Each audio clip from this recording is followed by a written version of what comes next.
Good morning, good afternoon, good evening. Hi, everybody. I hope you're all hanging in there. I know it's been a rough month for everyone, I'm sure. We're all getting used to a lot. And this is a recording of a post I wrote a few weeks ago back when Minneapolis, Minnesota was being attacked, really. And now that there's been some time, it feels like something worth going over and digesting. Because I feel like I have a sort of outside perspective on the divides cracking the US apart. So I may as well share it. I mean, I'm living in Europe, so I'm a little bit distanced, and sometimes a distanced perspective is helpful.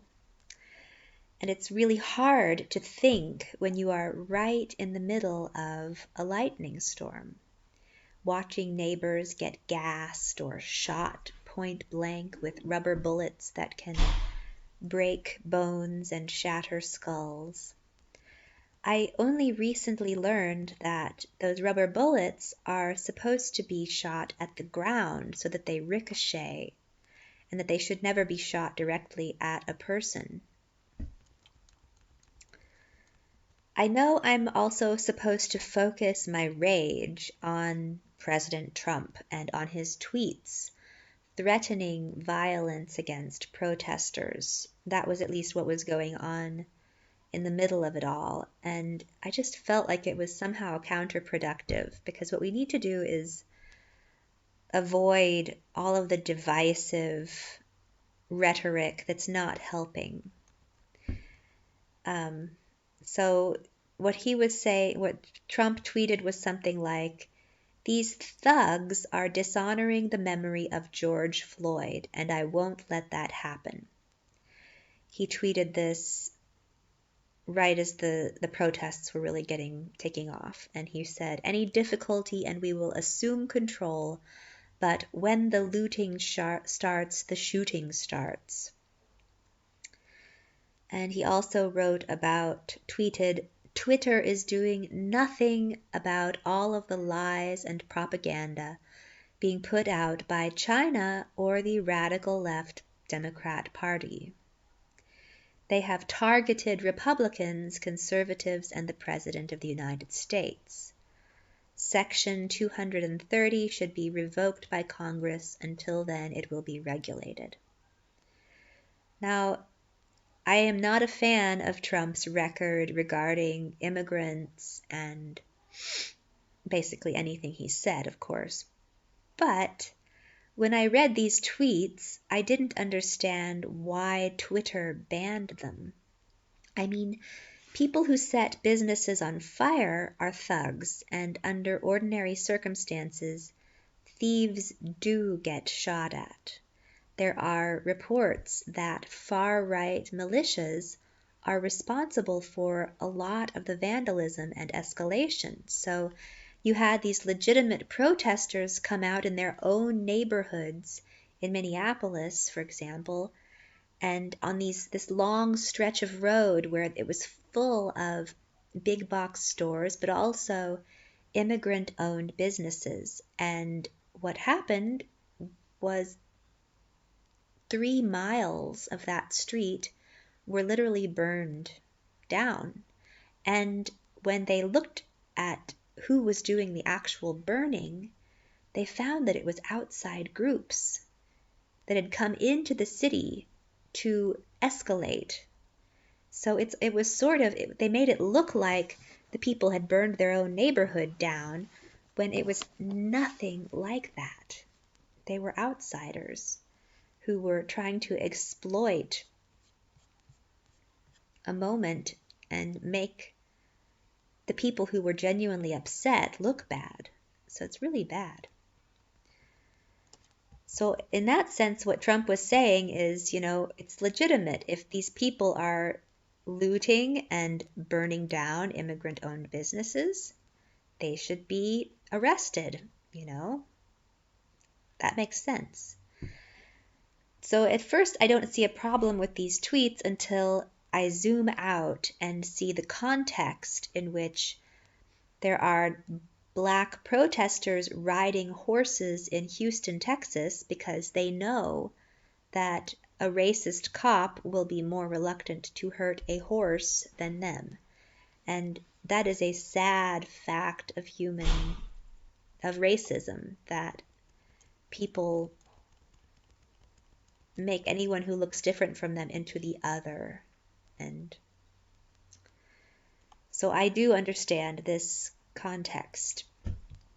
Nevertheless, I was still confused by all of the criticism of Trump for getting protesters out of the way so that he could walk over to a church and stand in front of it with a Bible. He was making a symbolic strongman gesture that would connect to the sort of audience that he typically cultivates and assure them that everything's under control, which is often a good thing to do. You don't want people to feel like things are escalating, because if they feel like things are under control, they tell their kids to stay home and calm down. But this gesture that of walking to the church, at least in the eyes of the news media, it didn't connect at all to the people who were fanning the flames of horror on Twitter. It felt to me like the news media had forgotten the healing power of community and religion, and of gathering together with a group to sing and remember and think about how we want things to be. That seems to be the purpose of religion, no matter what faith you're talking about.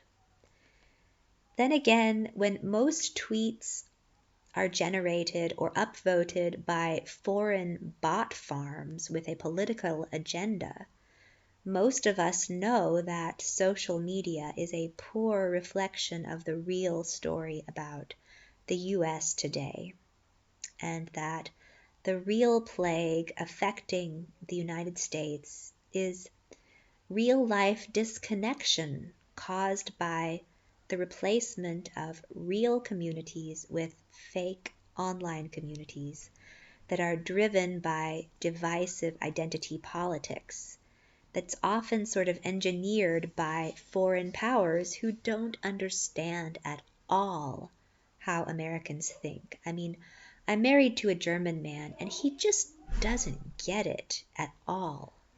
He doesn't understand why people make the choices they do, and that they are driven by logic, not just stupidity. So I think Americans understand on a fundamental level that churches are an excellent way to heal the disconnection in a time like this. Of course, we can't go to a church right now because we'll catch coronavirus. But I think we'd all agree that it is not good that for the president to walk over to a boarded up church that had been set on fire on the previous night, he had to throw tear gas at protesters. I mean, the optics of these scenes are completely confusing, and they send mixed messages. But when people focus on their hatred of Trump, whatever he symbolizes to them, they forget the positive thing he was trying to draw attention to. I think that the real story today is not about what we do see happening, but what we don't see.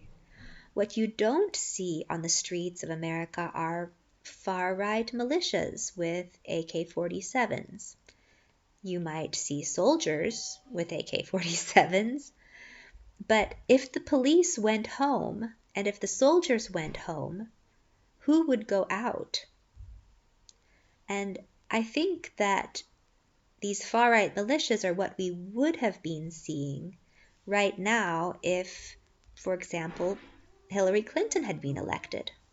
And I must say that I prefer the protests we saw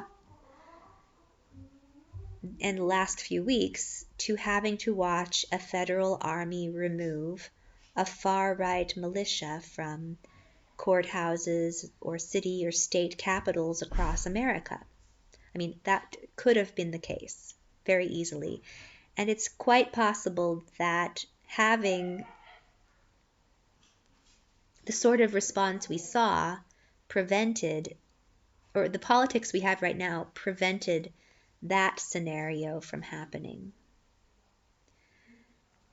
The people protesting right now they might sometimes break windows, but they are not hanging people or shooting people like far-right militias tend to do. Despite the police's serious flaws, they are far better than a far-right militia. There may be a substantial number of far-right people within the police who shouldn't be there, but the events of this past week will help out them, so that they can be removed. So I see this as a somewhat, it's like the body politic, it's cleansing itself. It has to happen.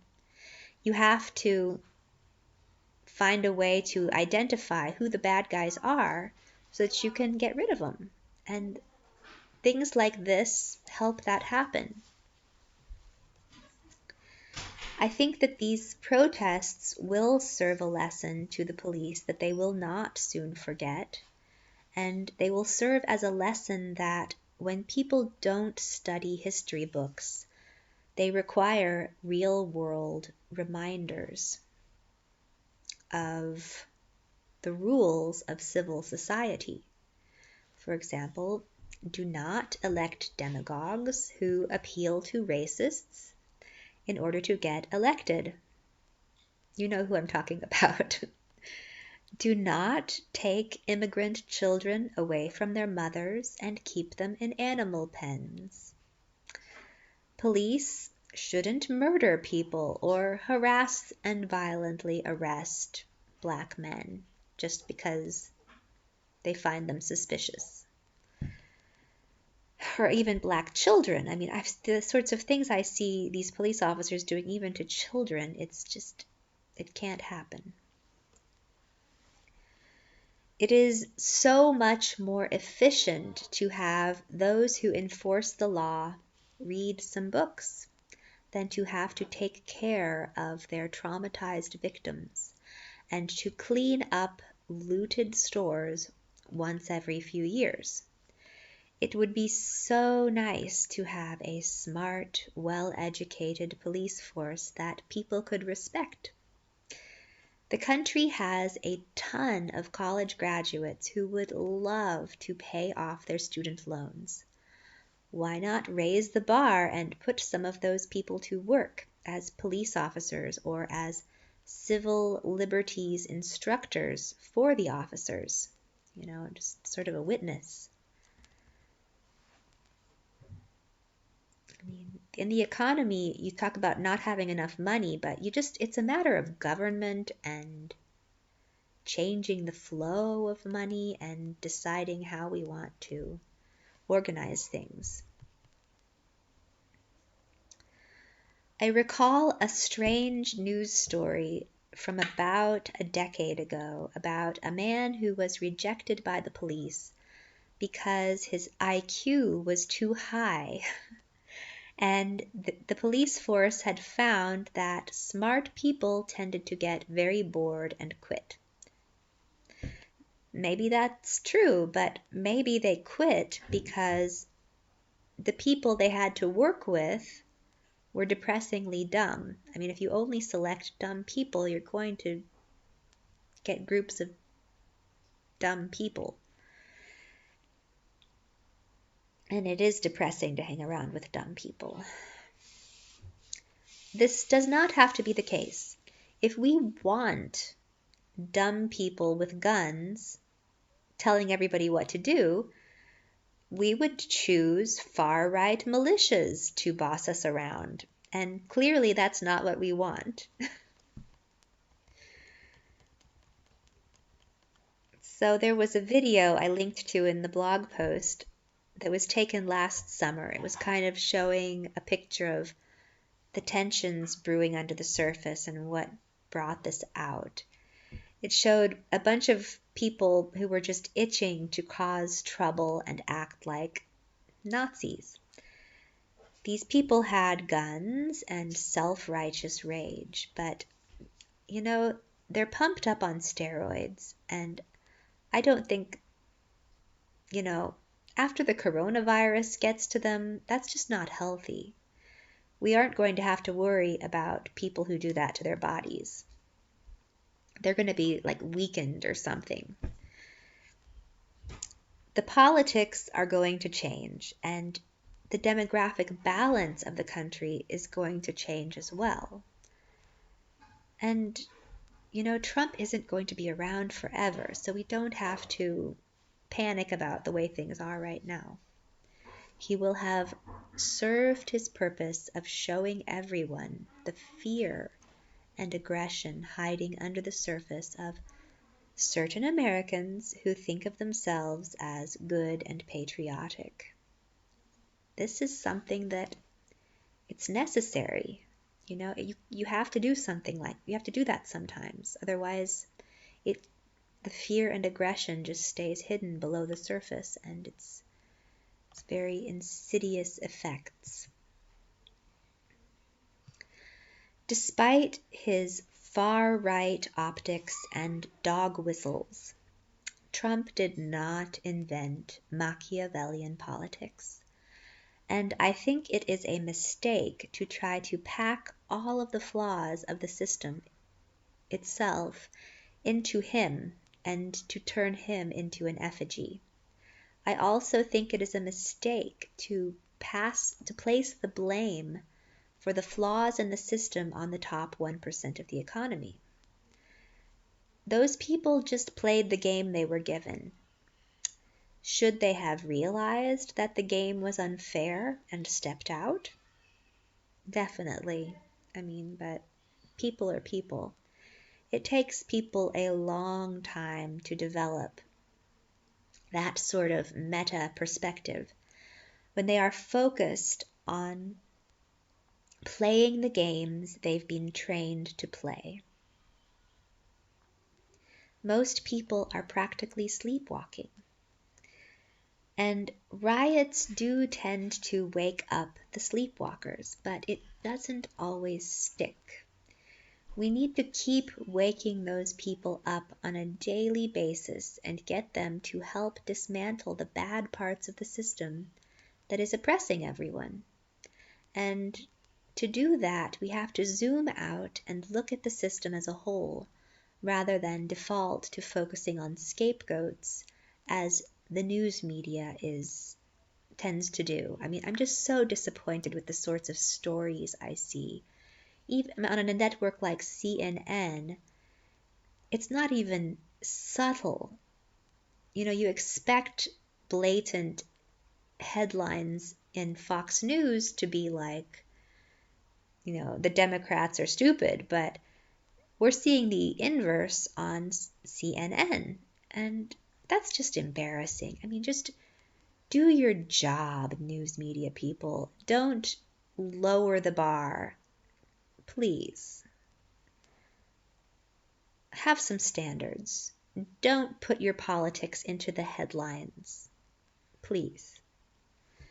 Don't play to the divisive identity politics that cause more problems than they solve.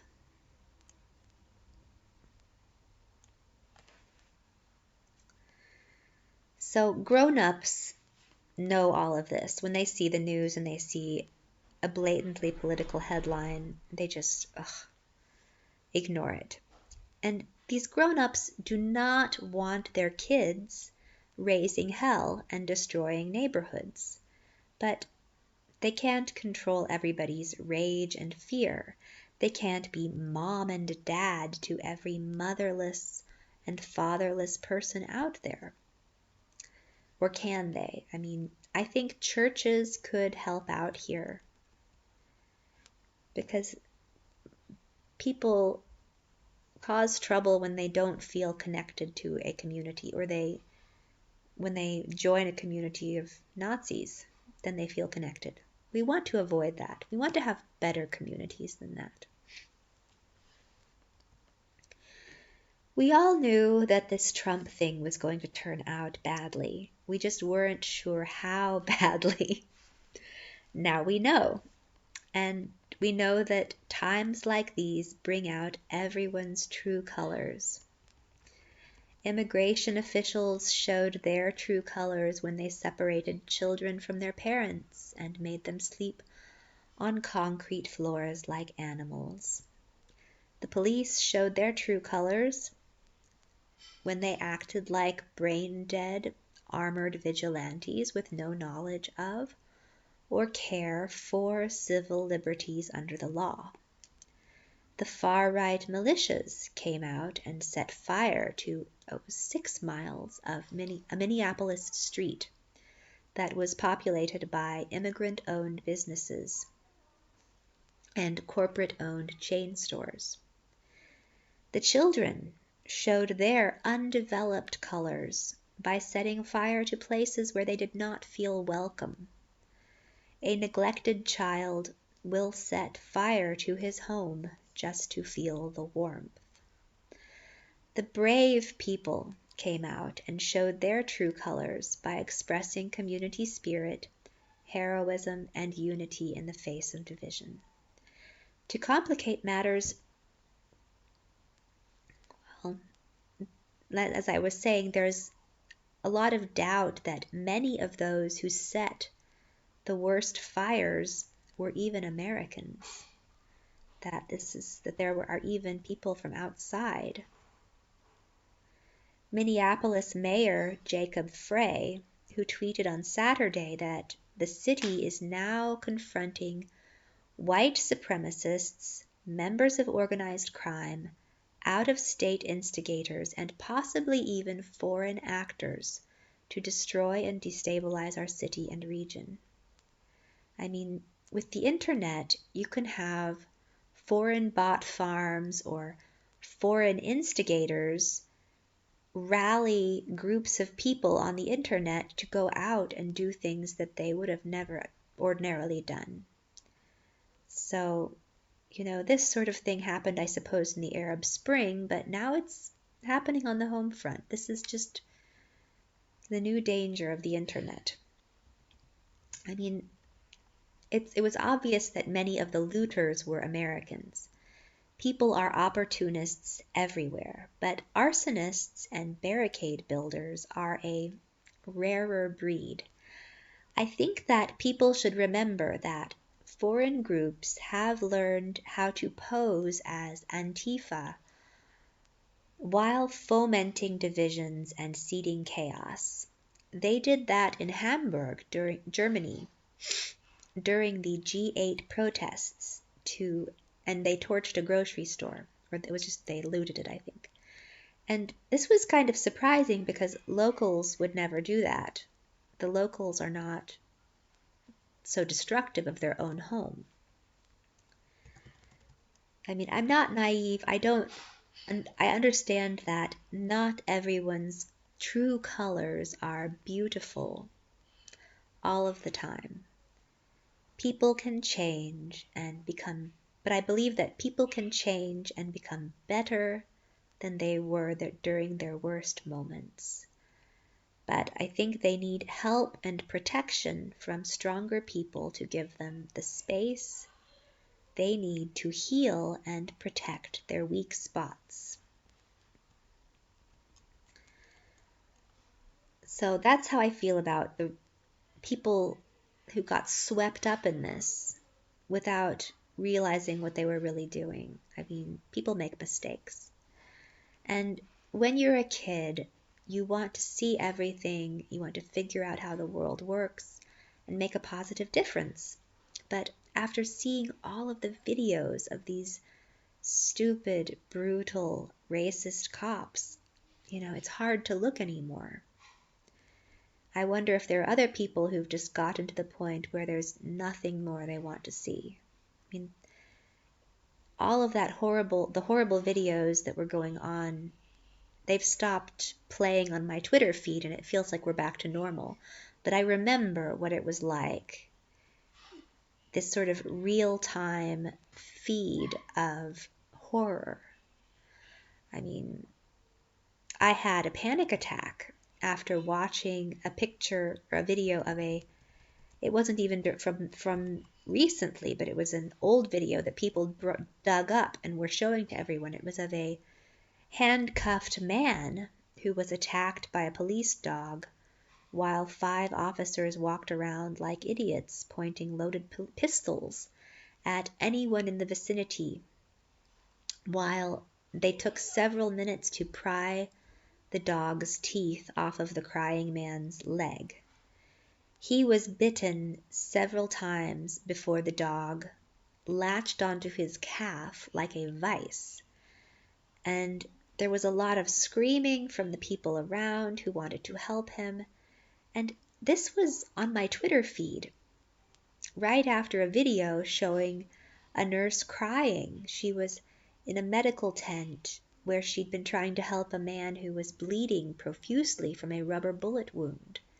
But the cops were clearing the area, and they'd shot at the medics like her in the tent. And she ran away from the tent, and she was crying because she'd left the injured man behind, and he was bleeding profusely. And at the time, this made my head hurt intensely. And it made me understand why it makes people crazy. You want to fix these problems. Because you know that whenever a police force switches from protecting and serving to eliminating enemies, they really just need to stop and go home and get their heads back together. On the other hand, if there are actually foreign groups that have infiltrated domestic protest groups, we do need to work with the system rather than against it. So what was happening in Portland must have looked terrifying with with federal soldiers on the streets, making everybody feel like they were in a war zone, which they kind of were. But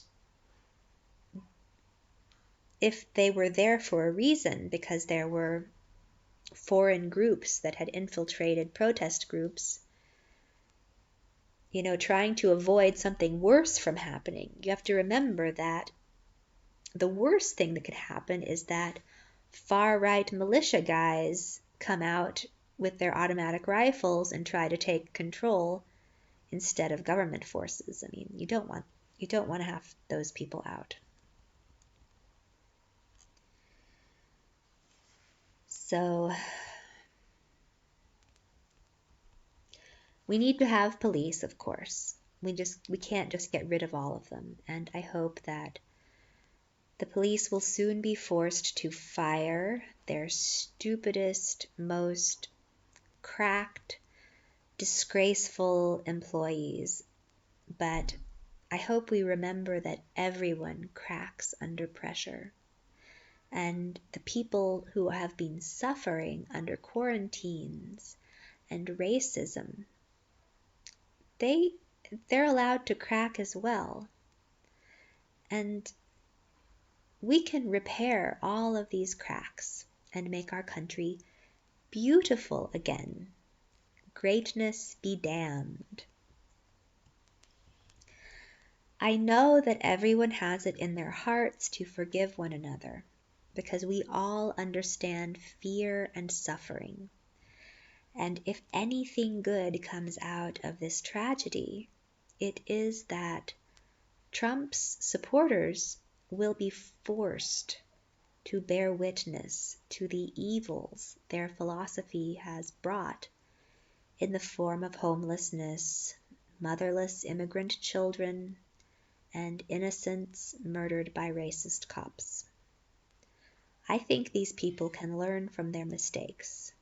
And we might not see this in the next election, but I think we will see it in time. One mistake that people make is to forget that things can always get worse. In the lead up to November, there could be a historic hurricane system. Hong Kong or Iran might spur a naval confrontation which will disrupt the electoral process. The coronavirus might strike each and every one of our homes. And this sort of chaos might prevent political change from happening right now. I mean, they've put up a very weak candidate. Biden looks very old and not very clear. But we all know that change is coming. We know that even when we don't like who sits in the office of the president, the office itself is important to protect. Maybe someone will come up with a really good plan to peacefully replace the entire government with a body of representatives who are chosen via lottery on a yearly basis, like federal jury duty. But we are so far away from that point, and I think it might even be treasonous to suggest it. I'm not entirely sure. And we do not want to see how bad things have to get before an emergency military dictatorship forms and causes something like that to happen. I mean, I comfort myself with the idea that order disappears on one length scale only to reemerge on another. In times of change, large-scale order breaks up, but this allows small-scale order and local community connections to reemerge. Some of that will be good and some bad, as creation leaves a trail of destruction in its wake. Throughout such transformations, people need to stay brave and stick together. I don't think that assassinating people in charge will help matters. Please don't do that. It might actually make things a lot worse by reducing accountability, corporate accountability even.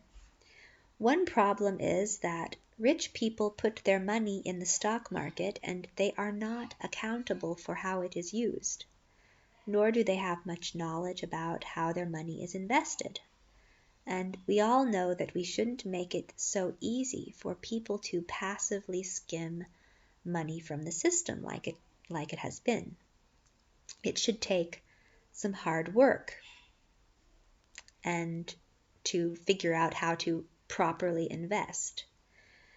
And even though it takes the work of the sorts of people that rich people hire to manage their money, with automation of this work, this system becomes even more unsustainable. And I do believe that experts like Elizabeth Warren have some good ideas about how to fix this system. It's going to be a major fix.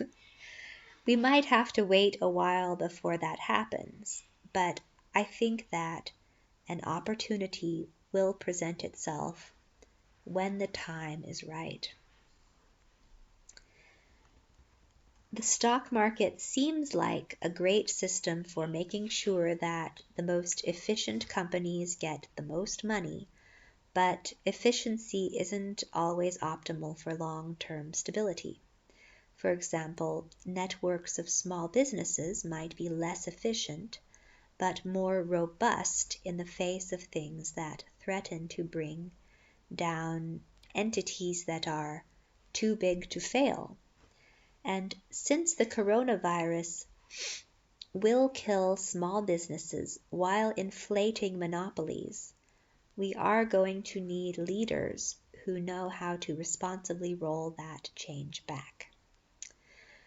By tying up everyone's retirement portfolios in an automated system full of bonds and stocks, the people who control the automation hold everyone hostage, and get a massive amplification of their influence. Influence that they probably don't even want to have. They'd rather have power without responsibility, like anybody wants. But this is a huge responsibility. Too much reliance on the stock market is it's a stepping stone towards the tragedy of the commons, corporate communism, and control via automation. And when this sort of control takes hold, it isn't people who have it. It's the system itself. And the system has no code of ethics or morality. It just is, unless we figure out a way to engineer it, and it isn't clear that we know how to do that. We need, of course, police officers who understand ethics, morality, social justice, and law on a deep level. We don't want mindless racist system drones.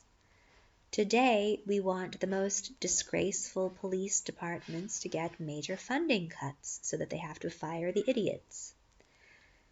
Perhaps a re-education fund could be provided for the remaining and newer officers who need to pay off their student loans. The military-grade gear that police have bought but don't know how to use, I think it needs to be reconsidered. And the incestuous relationship between the legal system and the police needs to be fixed, along with the entire prison system. Why not turn them into colleges? A lot of adjunct professors have been produced in recent years. We have a surplus. And these people have been earning minimum wage at universities that have seen better days. I am not worried that we will see wholesale carnage like we saw in the 1960s at Kent State, because most college kids today are just staying home with their phones.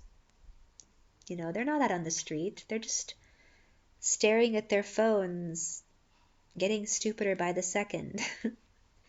And all of those kids, like black kids who've been outside playing basketball and behaving like actual social human beings rather than idiot computer heads, I think those kids are actually the future, because they'll still be able to think and get things done in the real world rather than just on a computer. I think that they might leave a lot of confused, internet-addicted kids glued to their gaming consoles behind. And with support from their local churches, kids who have avoided the trap of their smartphones are going to be out in the world making things work through cooperation and innovation. They and their parents remember that violence is a road to nowhere. I think there is a good reason that we saw violence first erupt in one of the whitest cities in the United States, Minneapolis. Not only did the white folks there not learn the lessons that black folks learned through decades of civil disobedience and patience, but the cold winters of Minneapolis may have encouraged the sort of local disconnection that's made worse by fake internet connections and echo chambers that tell everyone that everything is okay when it isn't. The places where close-knit, real-world communities are still functional will thrive in this environment, while cities that have broken down those communities by pushing fake integration measures that just put a window dressing on a centuries-old wound, those are the places with the most violence. At least they were the places with the most violence in the last month. How many days was it in Portland? It was something like 67 days of protests. Portland is a very white, liberal city. Minneapolis is a very white, liberal city. This is happening there.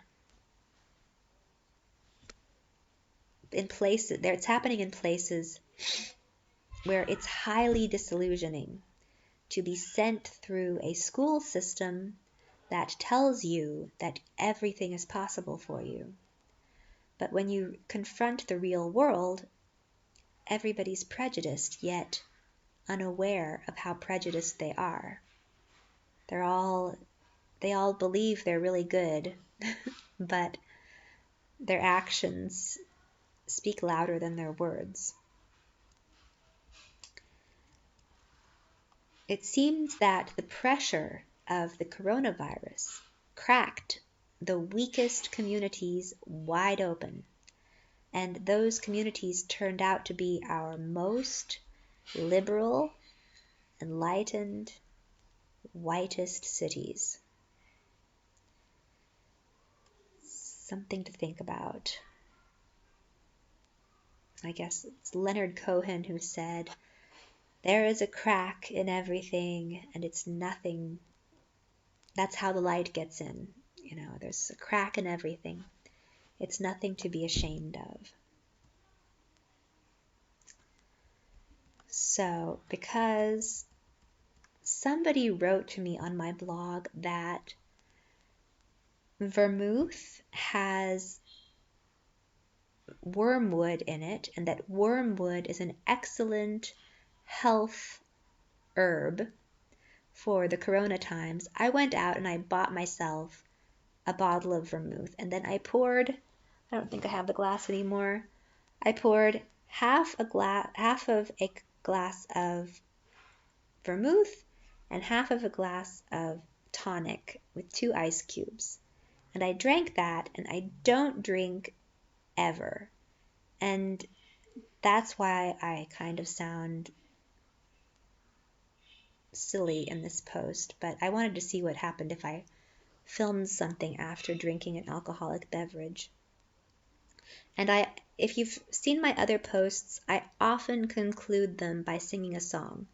And after having had a glass of vermouth, I do feel like singing. And I think the most appropriate song for this post is "Into Each Life Some Rain Must Fall," because we're all dealing with this.